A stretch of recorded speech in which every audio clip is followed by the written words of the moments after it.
3 décès en quelques heures hier, portant le bilan à 33. Vox Populi s'émeut de l'information comme la plupart de vos journaux ce matin. 3 décès sans compter les nouveaux cas positifs, près de 200 en 2 jours, dont 20 communautaires. Ces 3 décès de plus critiques en parlent également et c'est pour noter que Dakar est en collé serré avec le virus. Oui, la capitale sénégalaise en plein dans la pandémie. Dakar, la bataille capitale, a pu libération avec 152 nouveaux malades en 48 heures. La région s'approche des 2000 cas recensés depuis l'apparition du virus, constate Libé, faisant état de centres de traitement au bord simplement de l'asphyxie. D'où le nouveau plan de guerre en préparation de la part du ministère de la Santé. En quoi devrait-il consister? Cheikh Mbacké Guissé explique dans le journal qu'il s'agira entre autres de rapatrier avec les guillemets, de rappeler donc à Dakar toutes les équipes de riposte pour ce que les confrères appellent la bataille capitale. Et c'est dans ce contexte que des compatriotes bloqués à l'étranger débarquent au Sénégal. Un retour avec beaucoup de turbulences à découvrir la une de Sud Quotidien. Le calvaire a démarré après le passage à la douane. Arrivé hier à 14 heures passées, ils ont dû attendre pendant 6 heures avant de se faire acheminer dans un bus avec leurs bagages ne pouvant se contenir dans les soutes direction Saly-Portudal.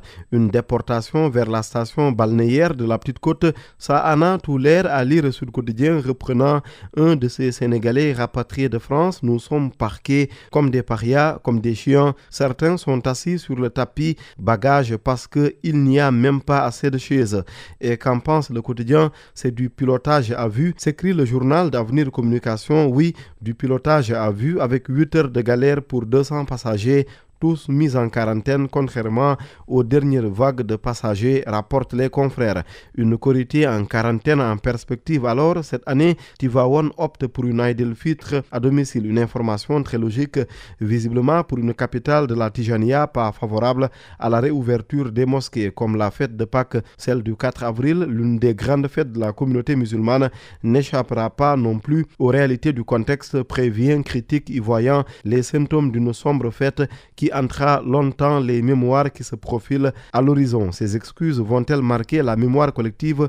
Le président du club des investisseurs sénégalais fait son mea culpa après la polémique et les démissions nées de l'affaire Akili. Babacar Ngom fait son mea culpa, rapporte le quotidien et Sud Quotidien. Je voudrais humblement présenter mes excuses à tous ceux que cela a dérangé, déplu ou agacé, déclare l'intéressé dans l'As quotidien. Babacar Ngom reconnaît sa légèreté et s'excuse, confirme les Échos. Mais clôt-il pour autant le débat? C'est en tous les cas ce que soutient Enquête, visiblement séduit par l'humilité de la déclaration du patron de Sedima qu'il reprend en intégralité. Le président du CIS y revient sur les raisons à l'origine de la création de l'organisation.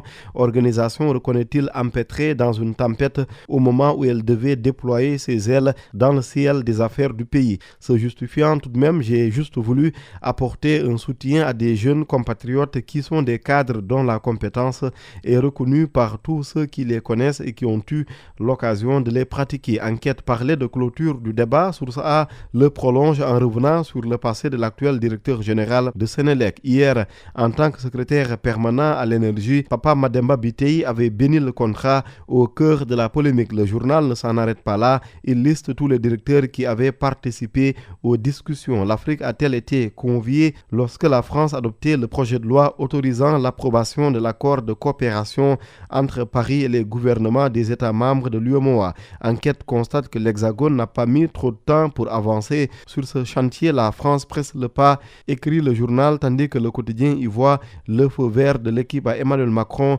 pour le passage du CFA à l'écho. Le quotidien d'Avenir Communication se garde bien de conclure à la fin de la dépendance, qui devrait ravir plutôt Vox Populi, constatant que la France lâche le CFA mais garde la monnaie. Sera-t-il payé en éco ou en euros? Bien sûr que la question ne se pose même pas. Ce matin, Youssouf Sabaly occupe la une de Stade. Sabaly, par ici, la porte de sortie, s'exclame le journal au sujet de l'arrière gauche des Lions qui veut quitter la France. Oui, Sabaly veut quitter Bordeaux et ça pourrait être possible en août prochain lors du mercato. La motivation, la destination, les négociations livrées par Stade de cette fin de semaine.